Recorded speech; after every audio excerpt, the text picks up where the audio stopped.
Pagod ka na ba sa buhay? Ako po si Father Fiel Pareha at ito po ang ating segment, ang Daily Devotion, na kung saan tayo po ay magdarasal, magbabasa at magninilay kasama ng salita ng Diyos sa buong taon.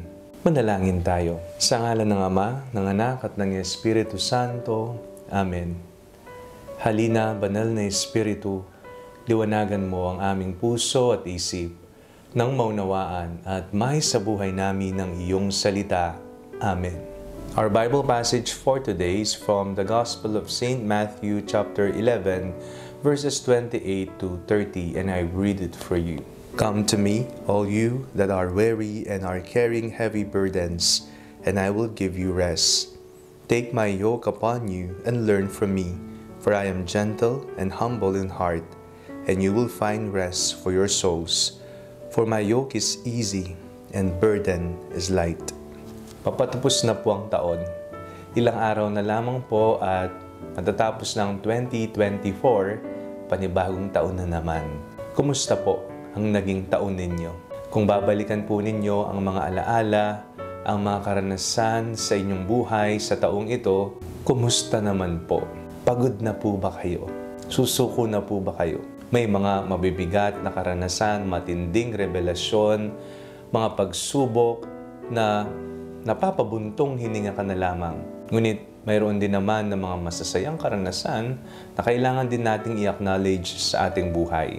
Pero kung ang karanasan nyo po sa ngayon ay pagod na at pasuko na, kahit na magpapasko, tanggapin po ninyo ang mensahe ni Jesus sa ating lahat. Ang wika niya, halina kayong lahat na napapagal, na bibigatan sa buhay, at bibigyan ko kayo ng kapahingahan.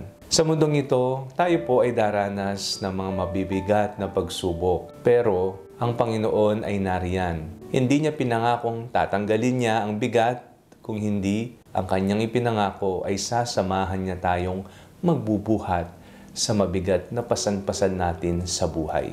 Kanino pa tayo magtutungo kung hindi kay Jesus na alam niya, master niya ang bigat ng krus na kanyang ininda. Sa krus, siya ay namatay. Kaya naman ang sabi niya, hali kayo. Dito kayo sa tabi ko.